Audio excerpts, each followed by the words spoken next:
Assalamualaikum warahmatullahi wabarakatuh.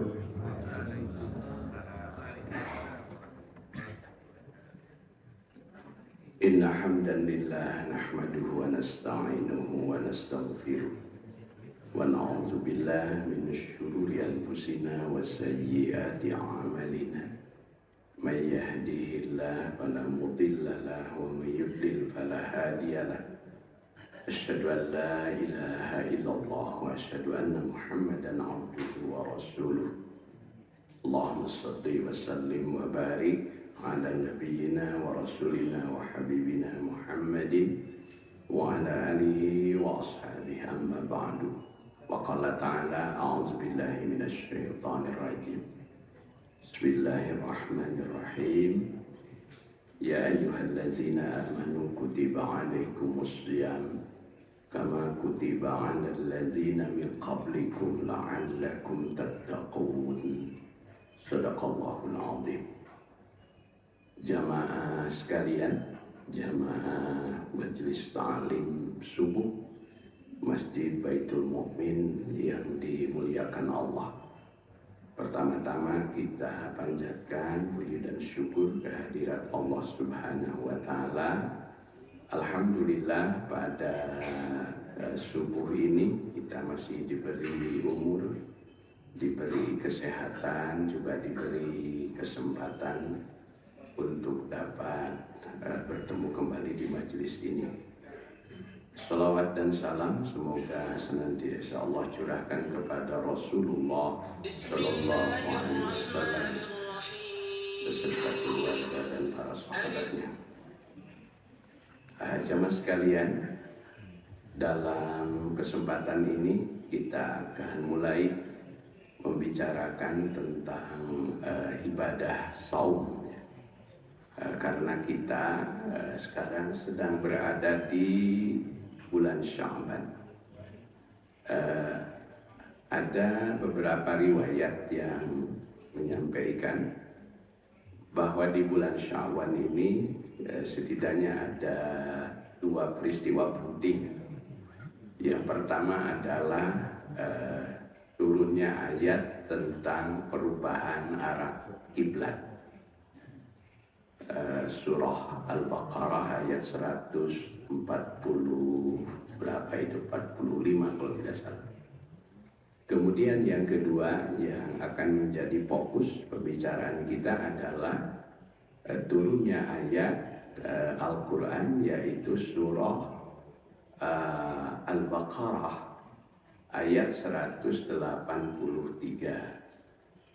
ya, yaitu ayat tentang perintah saum.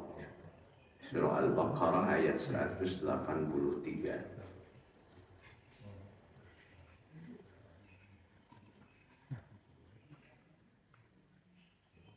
Ini sudah sangat kita kenal ayatnya ya, terutama menjelang Ramadan. 180 ya.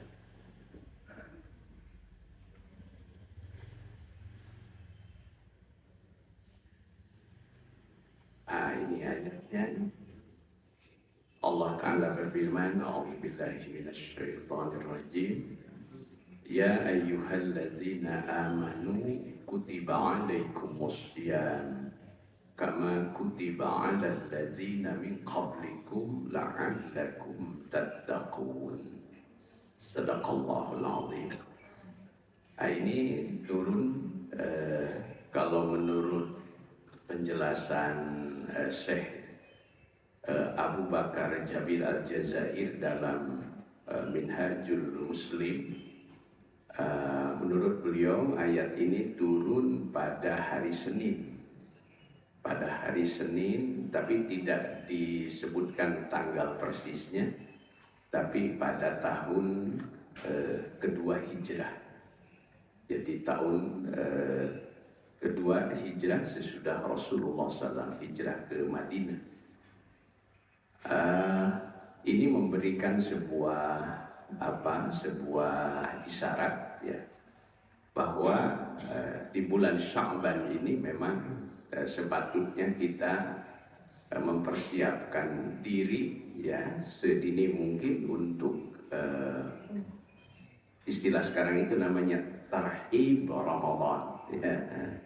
Sekarang ada satu acara yang sering mulai dipopulerkan namanya tarhib Ramadan, yaitu menyambut tibanya bulan Ramadan.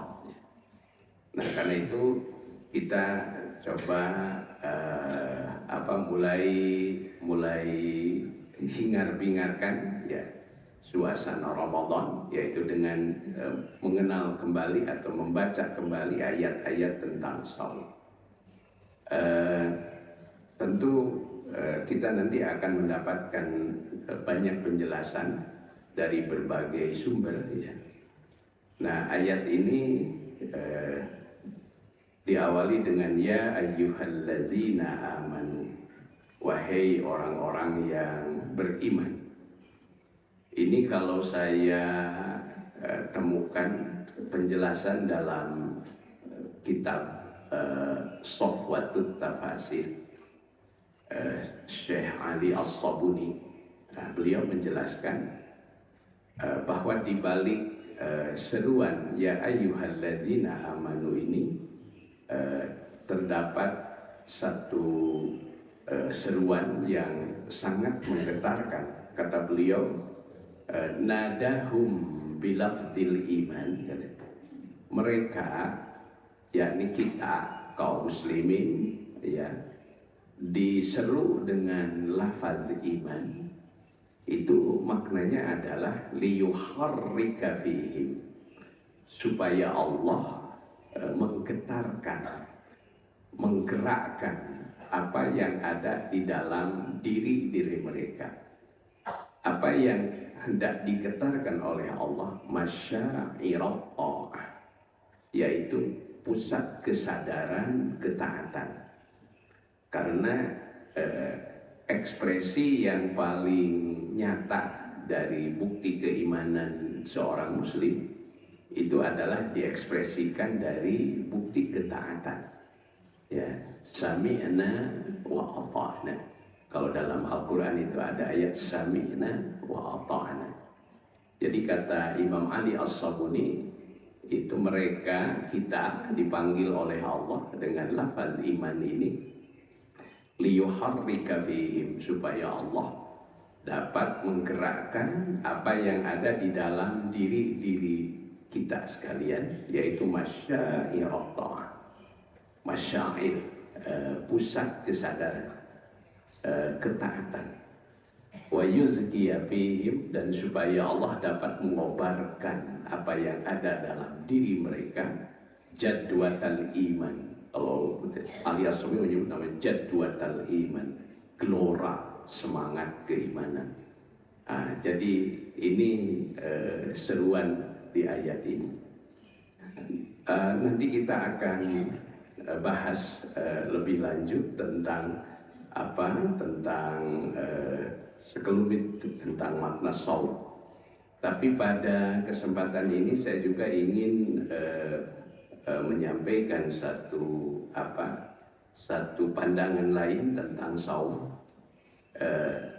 Belakangan ini saya tertarik membaca kitabnya Ihya Ulumuddin Imam Al-Ghazali ya. Dan saya ingin mengetahui bagaimana penuturan beliau tentang shaum. Ternyata cukup menarik ini, dan insya Allah akan menjadi suatu motivasi tersendiri bagi kita. Saya senang sekarang ngaji, yaitu dengan merujuk pada kitab, ngaji kitab ya. Karena apa yang disampaikan para ulama kita terdahulu itu rasanya lebih terjaga ya, dibandingkan dengan apa yang kita sampaikan. Nah, di kitab Ihya Ulumuddin Imam Al-Ghazali, beliau itu membahasnya di pasal ya, yaitu tentang Kitabu Asrarus Saum, Kitabu Asraris Saum, yaitu tentang kitab mengenai asrar, rahasia-rahasia ibadah saum. Saya tadi malam sempat menuliskan ya, tapi cuma sedikit. Maka tadi sama Pak DKM saya bilang saya hanya menuliskan sedikit ini ya di ini tentang ini.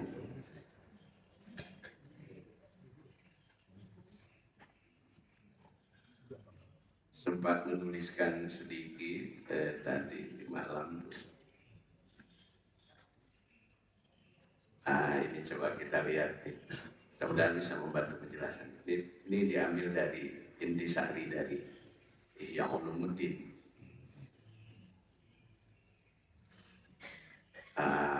Menyibak sebahagian dari rahasia ibadah puasa.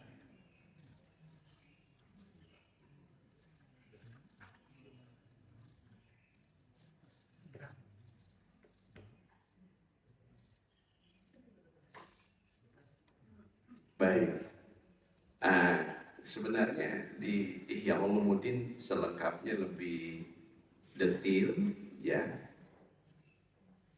Ada yang menarik dari penelusuran Imam Ghazali tentang beberapa keutamaan ibadah puasa. Beliau menjelaskan bahwa as-sawmu nisfus sabri. Ini as-sawmu nisfus sabri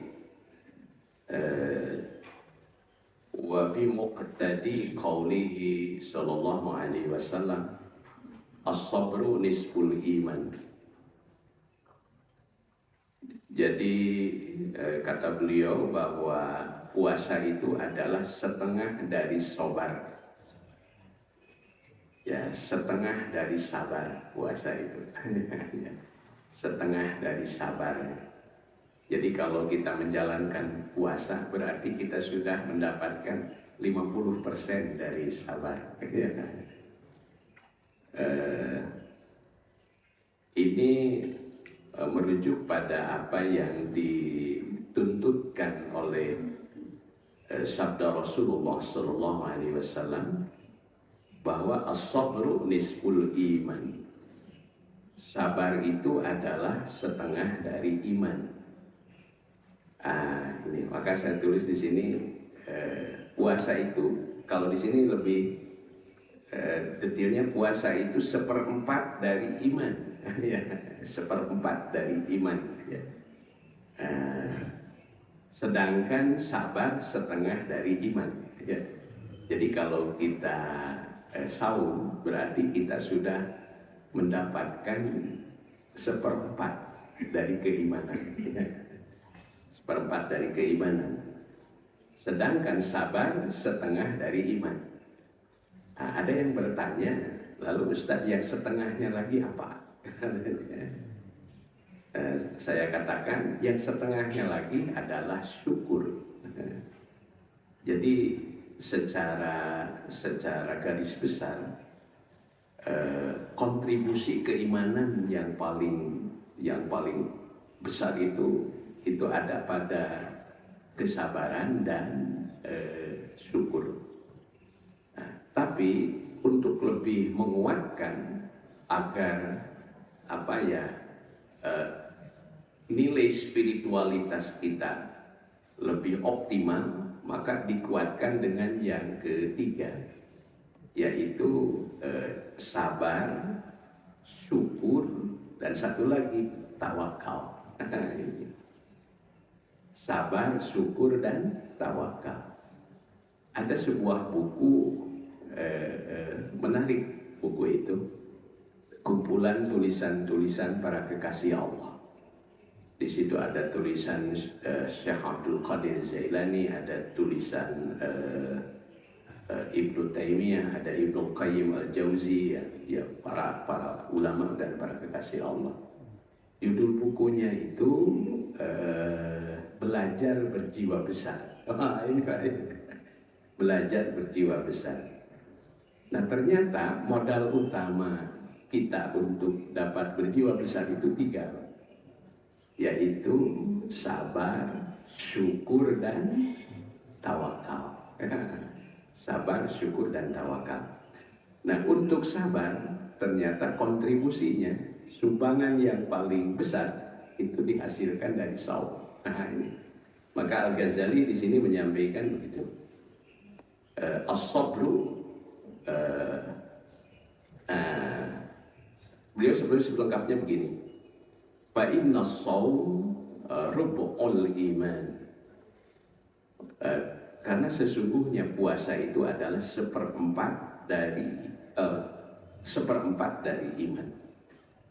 Bimuqtadi qaulihi sallallahu alaihi wasallam, itu menyesuaikan pada tuntutan sabda Rasulullah SAW. As-saumu nisfu sabri. Saum itu adalah setengah dari sabar. Wa bimuqtadi qaulihi sallallahu alaihi wasallam, dan ini menyesuaikan kepada tuntutan sabda Nabi, as-sabru nisful iman. Sabar itu setengah dari iman. Jadi ini rahasia pertama. Nah, kemudian hal yang kedua yang menarik lagi ini ada Al-Ghazali mengutip sabda Rasulullah Sallallahu Alaihi Wasallam bahwa likulli syai'in, segala sesuatu, likulli syai'in babun, ya. Segala sesuatu memiliki pintu, katanya, memiliki pintu, ya. Dan pintunya ibadah adalah puasa. Ini menarik, Pak. Saya ulang, likulli syai'in babun, segala sesuatu memiliki pintu. Wa babul ibadah, dan pintunya ibadah adalah as-shaum, adalah puasa. Oh, ini. Baik. Nah, dalam hubungan ini, kalau kita kembali kepada definisi saum, ini definisi saum. Saya baca kembali ke Minhajul Muslim, Syekh Jabir itu menjelaskan tentang ta'arif. Beliau menyebut namanya ta'arif, ya. Ta'arif, definisi saum. Kalau secara bahasa, kata beliau, saum itu adalah secara bahasa al-imsaku, imsak. Jadi salah satu kata yang insya Allah akan viral di bulan Ramadan adalah kata imsak.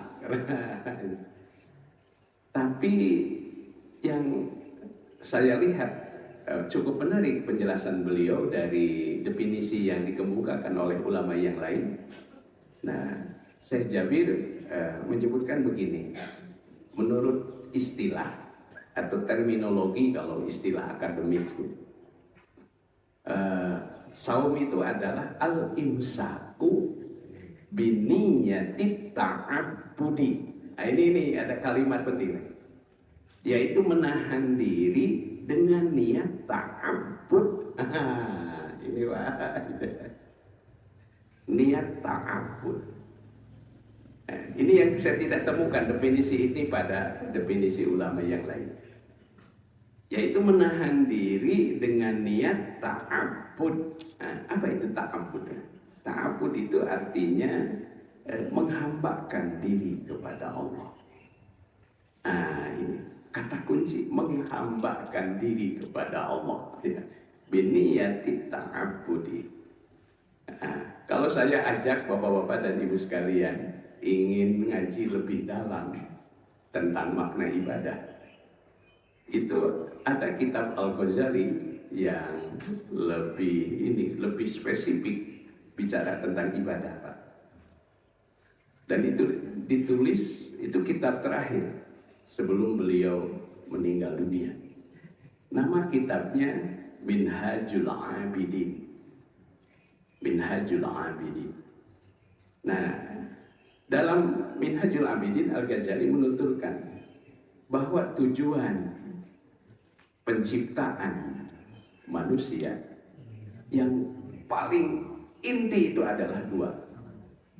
Tujuan penciptaan manusia yang paling inti itu adalah dua, kata beliau. Apa yang dua itu? Pertama adalah ibadah. Ini sesuai dengan ayat kan? Wa ma khalaqtul jinna wal insa illa liya'budun. Allah berfirman, wa ma khalaqtul jinna wal insa illa liya'budun. Kami tidak menciptakan jin dan manusia kecuali untuk beribadah. Jadi satu ibadah apa? Ibadah. Dan yang kedua, yaitu apa? Yang kedua, yaitu menuntut ilmu. Itu katanya Pak yang paling pokok. Dua yang paling pokok. Satu ibadah, yang kedua menuntut ilmu. Sampai Al-Ghazali menggambarkan ibadah dan menuntut ilmu itu beliau ibaratkan seperti dua mutiara.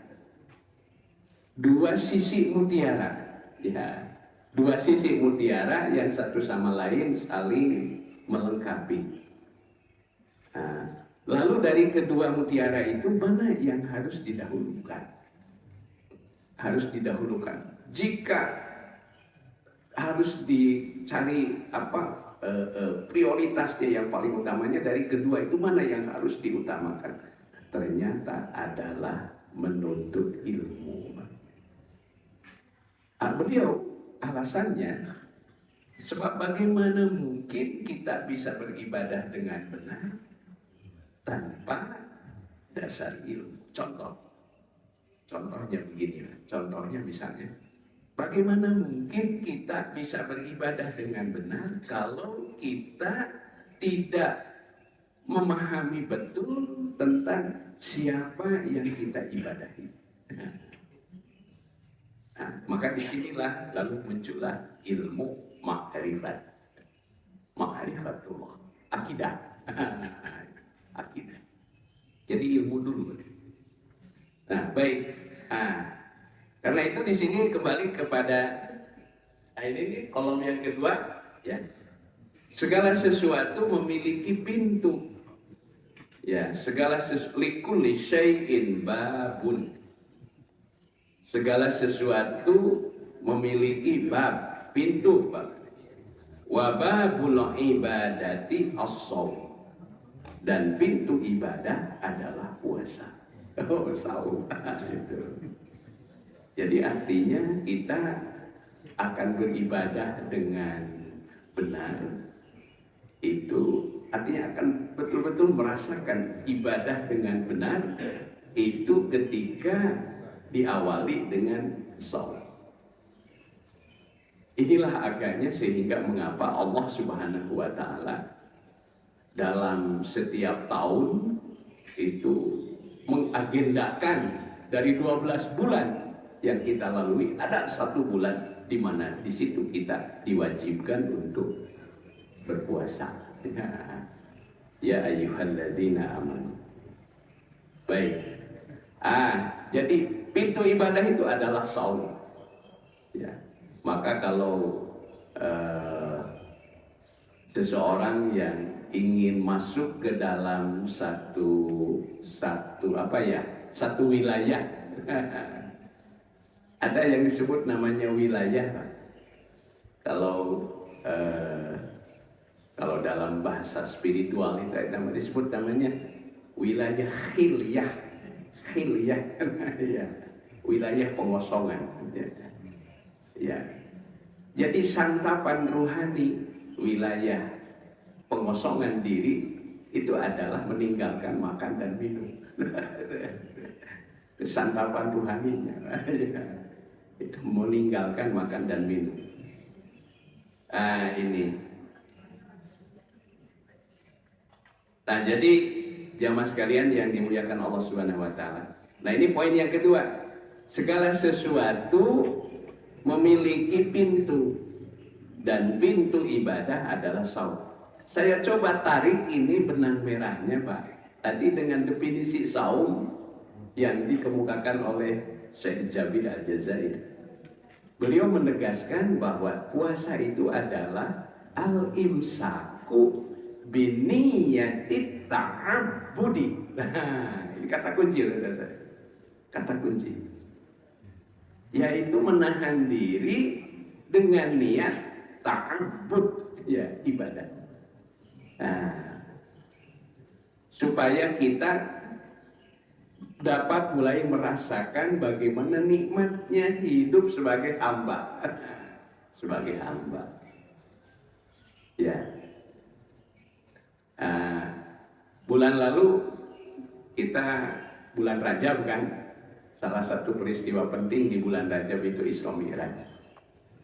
Dan coba perhatikan dengan seksama ayat tentang Isra Mi'raj.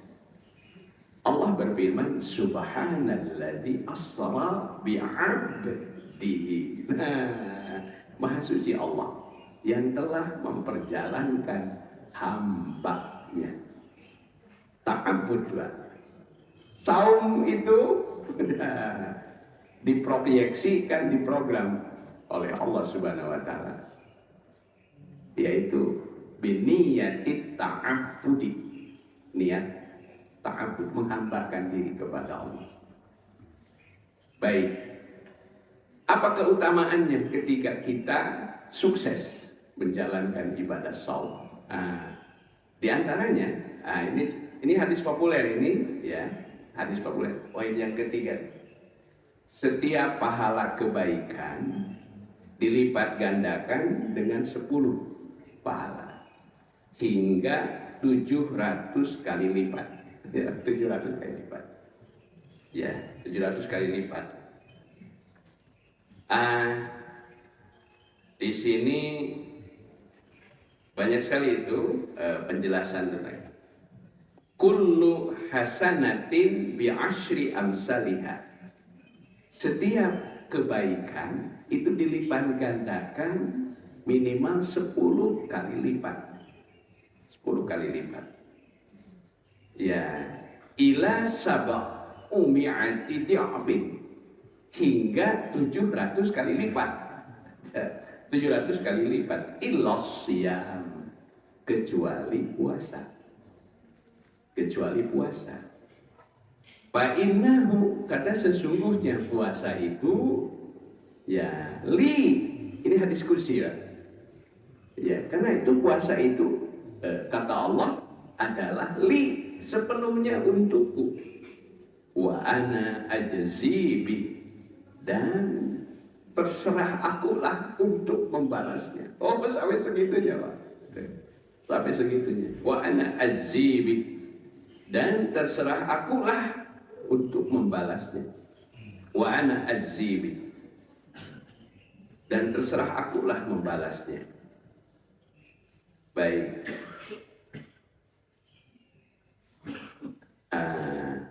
Fa'inna waqad qala Allah Ta'ala. Dan ini mengapa ada penegasan di Ihya Ulumuddin ini, ada penegasan, penguatan, penekanan, mengapa dengan saum itu kita diarahkan untuk menguatkan, menumbuhkan kesabaran. Ya, salah satunya adalah karena ternyata yang disebut sabar itu dalam pandangan Allah, itu sabar itu ternyata ibu-ibu tidak ada batasnya. Jadi kalau selama ini kita sering berkata, terutama ketika ibu-ibu kesel ke suami, sabar, aya batasna tuh. Harus begitu. Ternyata sabar itu ada batasnya karena kita mengukur dengan keterbatasan kita. Sebab dalam pandangan Allah Subhanahu wa Ta'ala, ternyata sabar itu tidak ada batasnya. Surat Az-Zumar ayat 10.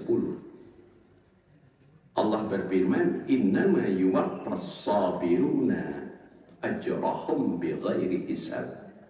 Sesungguhnya Allah mencukupkan kepada orang-orang yang sabar ajrahum, pahala mereka, bighairi hisabin, tanpa batas, tanpa hitungan. Jadi kenapa kita harus menargetkan ibadah saum secara optimal? Wasaumu nisfus sabri. Dan saum adalah, tadi sebagai dikatakan, adalah setengah dari sabar. Wa qad zawaja sawabuhu qanun taqdir wal hisab wa nahika bi ma'rifati fadlihi. Nah, jadi banyak sekali Bapak dan Ibu sekalian tentang keutamaan ibadah saum yang disampaikan oleh Allah di dalam Al-Quran dan juga di dalam hadis. Nah, salah satunya yang sering kita dengar adalah hadis walladzi nafsi biyadihi, dan demi diriku berada di dalam genggaman tangannya, lahulu pupamis shaim, sungguh bau mulutnya orang yang berpuasa, atyabu indallah, lebih baik di sisi Allah, min rihil miski, dibandingkan dengan wanginya minyak kasturi. Jantan lupa menuju sauma sok sanaos ka bauna ka ameuna bau gitu ya. Maklum saurna teh hilap itu dari sepisan karena jengkol misalkan ya. Nah, terus dugi kageun pas gosok gigi teu ical. Tapi baunya orang yang berpuasa itu atyabu indallah min rihil mis, dibandingkan dengan minyak kasturi, lebih baik dari wanginya kasturi, wangi kasturi ya. Nah, bapak-bapak, ibu-ibu anu sering umroh mah akrab dengan minyak kasturi, Pak. Sebab Ka'bah itu di apa namanya? Itu dengan almis, ya, almis. Jadi salah satu minyak wangi yang disukai oleh Rasulullah SAW adalah almis, minyak kasturi. Dulu di Bandung ada pasar terkenal, pasar minyak wangi, namanya Suq Almis. Suq Almis. Nah, tapi kadang nak urang Sunda, Suq Almis teh suka miskin. Kadang orang ke orang Bandung suka miskin, padahal dulu itu terkenalnya di zaman Belanda itu adalah pasar minyak wangi, Pak. Suq Almis bahasa Arabnya, pasar minyak wangi, ya, pasar minyak wangi. Nah, jadi inilah tentang beberapa keutamaan dari ibadah saum. Baik. Saya berlanjut ke ayat tadi. Ya. Nah, di ayat tadi Allah Subhanahu wa taala berfirman, "Faman kana minkum ya ayyuhalladzina amanu kutiba 'alaikumus shiyam." Jadi nanti mungkin dalam bahasan fikih itu diperjelas ya. Kutiba alaikumus syiyam, kutiba alaikumus syiyam, ya, diwajibkan kepada kamu berpuasa. Ini asyam, tentang asyam ini ya, asyam. Penjelasan kalau dalam tinjauan tafsir itu asyam itu ada dua bentuk, ada masdar itu Pak. Jadi dalam Al-Quran digunakan kedua-duanya, ada asyam, ada as-shaum. Soma yasumu siyaman wa shauman, itu bentuk jeren kalau anak-anak dalam bahasa masdar ya.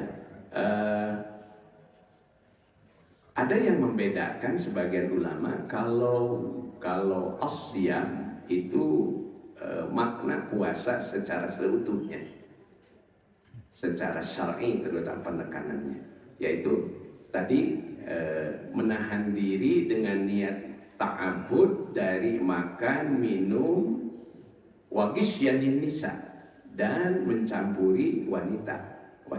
Dalam asli istri-istri min tulu'il fajri, yang dimulai dari sejak terbit fajar ila ghurubis syams, sampai terbenam matahari. Ya.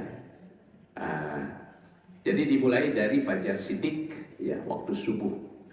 Tapi untuk ikhtiar maka imsak biasanya startnya dimulai dari 10 menit sebelum waktu subuh. Ya. Sekarang waktu subuh sudah agak kesini kan. Tadi di kalender kita ini, di jadwal kita subuh jam berapa? Jam 3.4 ya sekarang ya. Ya, berarti imsak itu sekitar nanti sekitar jam 4.24 ya, 10 menit biasanya jeda waktunya itu. Itu demi ikhtiar. Kalau lampu itu lampu kuning, itu lampu kuning, ya, lampu kuning. Nah, kemudian saumnya sampai ila ghurubis syams, sampai terbenam matahari. Nah, dalam tuntunan kita, sunnah kita melakukan buka itu yaitu dengan apa yang disebut namanya takjil. Ya, takjil. Kalau secara umum kan buka itu namanya iftar. Ya, iftar secara umum. Ya, itu merujuk pada salah satunya kepada hadis bahwa lis-shaimi farhatani, bagi orang yang berpuasa ada 2 kebahagiaan. Farhatun inda iftarihi wa farhatun inda liqa'i rabbi. Yaitu satu kebahagiaan ketika dia iftar, ya, buka, dan satu kebahagiaan ketika dia nanti bertemu dengan Rabb-nya, ya, di akhirat. Nah, kemudian dalam teknisnya, praktiknya ada yang disebut namanya ta'jil, ya, menyegerakan berbuka. Tapi jangan heran kalau kita menemukan ada golongan lain yang membacanya bukan dengan ain. Jadi ada yang membacanya, kalau kita membacanya ta'jil, ya, dengan ain, ta'jil. Ada yang membacanya dengan alif, ta'jil, ya. Justru kalau ta'jil sebaliknya, Pak, melambatkan. Jadi ada kelompok yang melambatkan. Ya, melambatkan. Nah, kalau kita mah lebih memilih menyegerakan. Ya. Dan itu yang diambil keutamaan oleh para ulama ahlus sunnah wal jamaah, semuanya sepakat, yaitu ta'jil, menyegerakan. Nah, adapun yang berpendapat takjil itu mereka menafsirkan surat Al-Baqarah ayat 187. Summa atimmus siyama ilal lail. Kemudian sempurnakan puasa sampai malam. Sampai malam. Itu. Maka mereka beralasan takjil. Kalau kita memilih yang menyegerakan saja, itu saya kira yang lebih banyak didukung oleh jumhur ulama. Wallahu ta'ala alam. Baik. Jadi jamaah sekalian, ini saya kira mengenai secara fikih. Nah, kemudian rekomendasinya apa amalan-amalan yang utama, ya. Sedikit saya ingin menambahkan ini. Nah, ada satu hal lagi yang digambarkan luar biasa ini, ya. Sampai Rasulullah SAW itu menghimpun keutamaan ibadah puasa itu. Itu digambarkan dalam sebuah hadis bahwa innallaha ta'ala, sesungguhnya Allah Subhanahu wa ta'ala yubahi, malaikatahu bisyabil abidi. Allah membanggakan di hadapan para malaikatnya bisyabil abidi, dengan kehebatan seorang pemuda. Sabun itu pemuda yang ahli ibadah. Wah, memang luar biasa ini ya. Apalagi di zaman sekarang nih ya, pemuda yang ahli ibadah itu wah pantas dibanggakan, dibanggakan oleh Allah di hadapan para malaikat. Ya, bisa bil abidi fayaqulu. Lalu Allah berfirman kepada para malaikat, bisoin, tentang orang yang ayyuhasyab, katanya, wahai pemuda yang abid tadi, yang ahli ibadah, at-tariku bisyahwatihi. Mengapa mereka dibanggakan di hadapan para malaikat? Karena seorang pemuda yang beribadah, ya, itu mereka meninggalkan syahwatnya liajli, karena aku. Al-mubazzilu syababuhu li, ya, ia mengoptimalkan, dia mengendalikan, ya, mengoptimalkan potensi kepemudaannya itu li, untukku, anta indi, maka engkau wahai pemuda yang ahli ibadah itu digambarkan di sisi, di hadapan Allah seperti siapa coba? Ini dalam riwayat ini, kaba'di malaikati, seperti sebahagian malaikatku. Ini. Jadi ini menggambarkan begitu mulianya orang yang berpuasa, sampai dibanggakan di hadapan para malaikat bahwa pemuda yang ahli ibadah itu kaba'di malaikati, seperti sebahagian malaikatku, ya. Masya Allah ini. Nah, karena itu kenapa saya bacakan hadis-hadis ini? Nah, ini supaya menjadi motivasi buat kita sekalian, supaya kita semakin terpaut hatinya, ya. Karena sebentar lagi insya Allah kita akan bersama-sama memasuki bulan suci Ramadan, ya. Baik, jadi kalau secara teknis kira-kira yang harus kita perhatikan, pertama adalah yang berhubungan dengan dengan syarat rukunnya saum, Kemudian yang kedua, hal-hal yang membatalkan ibadah saum, ya.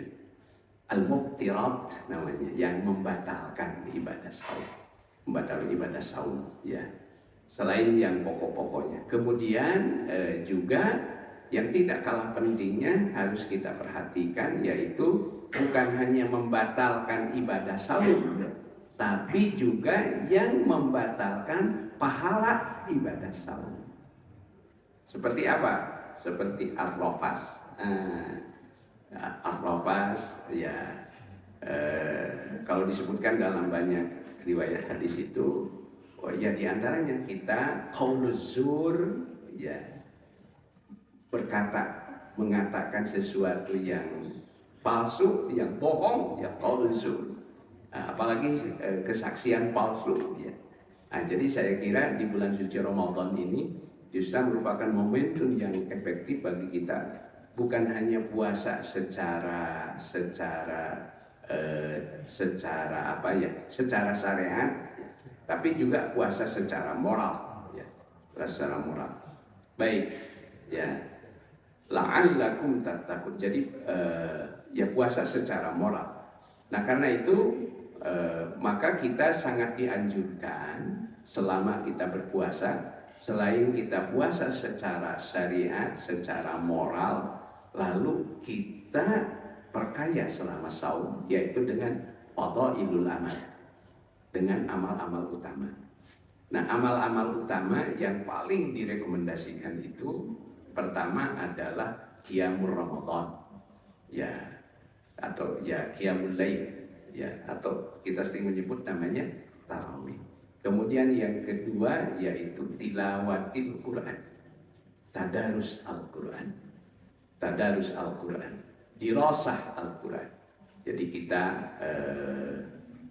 banyak, karena itu saya sangat mengapresiasi ya ibu-ibu sekalian, terutama di bulan Ramadan itu sangat intens untuk menghatamkan Al-Quran. Alasannya sederhana, Ustaz, pemberihan di bulan-bulan anu sanes gitu ya. Atuh piraku Ramadan mah tetiasa hatam. Gitu. Alhamdulillah. Jadi saya kira ini sebuah namun demikian walaupun kita mentargetkan hatam, tetap kita juga upayakan dengan menargetkan paham ya. Karena kalau hatam itu lebih kepada tilawah, tapi kalau tadarus itu sesungguhnya itu lebih diarahkan kepada memahami. Ya. Karena apa lagunya ibu-ibu? Ada anak bertanya pada bapak, buat apa berlapar-lapar puasa? Ada anak bertanya pada bapaknya, tadarus taraweh apalah gunanya? Lalu dijawab oleh ayahnya, lapar mengajarmu rendah hati selalu. Tadarus artinya apa? Memahami kitab suci. Ya. Taraweh mendekatkan diri pada ilahi. Jadi tadarus itu memang betul. Penekanannya adalah memahami. Selain juga kita tilawah. Kemudian yang terakhir, bukan yang terakhir ya, yang ketiga yang sangat direkomendasi amalan-amalan fadhail di bulan Ramadan itu adalah kita memperbanyak sedekah ya, sedekah. Baik sedekah wajib maupun sedekah sunnah. Sedekah wajib maupun sedekah sunnah. Sedekah wajib yaitu zakat ya dan sejenisnya. Ya. Sekarang ini informasi saja, Kota Bandung itu ditarget untuk bisa menghimpun dana zakat dari keseluruhan itu sekitar 50 miliar kalau tidak salah. Ya, bukan 50 miliar, 5 triliun. 5 triliun kalau saya ya 5 triliun. Itu Kota Bandung itu, ya Kota Bandung. Nah, jadi jamaah sekalian, saya kira ini sekedar untuk mulai memanas-manasi ya bahwa kita sebentar lagi akan melaksanakan ibadah puasa. Nah, di bulan Syaban ini anjurannya tentu ada amalan-amalan sunnah yang sangat dianjurkan ya, yang kata Siti Aisyah, jadi Rasulullah terkadang beliau sepanjang bulan Syaban itu saum ya, tidak ada bulan yang paling banyak di mana beliau berpuasa selain di bulan Syaban. Tapi juga beliau terkadang mengurangi saumnya di bulan Syaban. Jadi artinya apa? Termasuk bulan yang sangat dianjurkan untuk saum sunnah, yaitu di bulan Syaban. Namun menurut sebagian ulama, bagi yang tidak terbiasa saum sunnah harian, maka batasan waktunya yaitu sampai pertengahan Syaban. Ya, kecuali bagi yang sudah terbiasa Senin Kamis atau satu. Bagi yang sudah terbiasa dan bagi mereka yang tentu punya hutang. Alasannya sederhana, sebab kalau yang tidak terbiasa dia terlalu fokus saum sunat, ulah dugikakeun nu wajibna engke tidak optimal. Ya, analoginya seperti jamaah haji ketika berhaji di kota suci Mekah dan Madinah. Karena saking begitu semangatnya, kadang-kadang mereka begitu hebatnya semangat untuk beribadah sunnah, ya ibadah sunnah. Dugikakeun umroh ge aya umroh ada umroh mengulang kembali ya, gitu. Berulang-ulang. Ternyata pas dongkap, pas puncak hajinya akhirnya kelelahan. ngaleh-leh. Nah, jadi kira-kira analoginya seperti itu. Wallahu ta'ala alam. Mohon maaf kalau saya kurang optimal ini karena kesehatan agak berkurang ini agak buruk. Dan mohon doanya, ini saya betul-betul saat ini saya membutuhkan sekali ini doa dari ibu sekalian, mudah-mudahan saya diberi kesehatan oleh Allah Subhanahu wa taala. Ya, karena saya sudah terlanjur banyak janji, banyak janji yang harus dipenuhi untuk ini untuk ngaji ya. Jadi aduh masya Allah ini sampai ditopang supaya peluknya agak melambat ya. Itu ditopang dengan dengan makanan-makanan tertentu ya. Wallahu ta'ala alam. Mudah-mudahan ada hikmah berkah dan manfaatnya. Mohon maaf atas kekurangan dan kehilafannya. Saya kira ada pertanyaan mungkin barangkali atau cukup ya. Baik, wilujeng kasadayana, mudah-mudahan kita diberikan kesehatan, keberkahan oleh Allah Subhanahu wa taala dan kita dapat menikmati, meregup kembali suasana nikmatnya ibadah di bulan suci Ramadan. Rabbana innana sami'na munadiya yunadi lil iman an aminu bi rabbikum fa amanna rabbana faghfir lana dzunubana wa kaffir 'anna sayyi'atina wa tawaffana ma'al abrar. Rabbana taqabbal minna innaka antas samiul 'alim wa tub 'alaina innaka antat tawwabur rahim. Rabbana atina fid dunya hasanah wa fil akhirati hasanah wa qina 'adzabannar. Wassallallahu ala nabiyyina Muhammad wa ala alihi washabbihi wasallam walhamdulillahi rabbil alamin. Nasru minallah wa fathun qarib wa basyiril mu'minin. Assalamualaikum warahmatullahi wabarakatuh.